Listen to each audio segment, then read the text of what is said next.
Colossians, good morning, chapter 3. It says, new life. It says, if you then be risen with Christ, seek those things which are above. It says, where Christ sits on the right hand of God. It says, set your affection on things above, not on things that's on earth.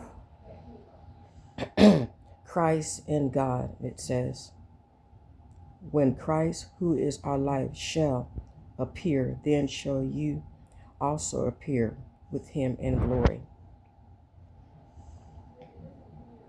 So this is what God took me to on this morning. And then also it says for here. It says masters, give unto you servants that which is just and equal. It says, speaking to Christ. It says, knowing that ye also have a master in heaven, presents the great principle on which all the Christianity. It says, to continue in prayer. It should be a habit with every believer. There you go. See, this is Colossians 4. It says here again, it says, continue in prayer shall be a habit with every believer. And watch in the same. Don't let the habit of prayer be broken. There you go. That's a word. That's the reason God took me to Colossians. So now I know. I did read the other scripture as well. That means continuously in prayer, whatever that you do. Because if you quit praying, then there's not going to be any results. Then that's let you know that God is completely, out of the picture. Because of a spiritual life, you have to do this until the very end to seek the face of the Lord. And it says, withhold prayer also for us, that God would open, it says, unto us a door of utterance to speak the mystery of Christ.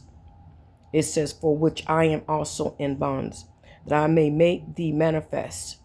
Preach Christ, I ought to speak. Manifest Christ as Christ ought to be manifested. Walk in wisdom towards them. It says, who are without reference to. It says, redeeming the time. Let us speak. Be always the grace. Season with salt. Ye may know how you ought to answer every man. That means season. That means God's going to give you the words to speak in season.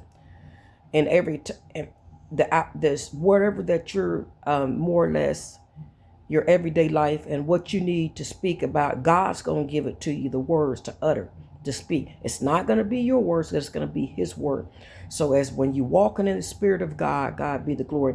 God will lead and guide you what you need to say, what you need to read, all of this. Your whole life is totally changed because you're led by the spirit of God.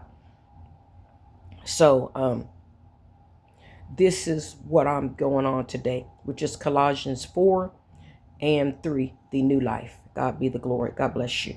Praying prophetess, praying for you guys. All of you.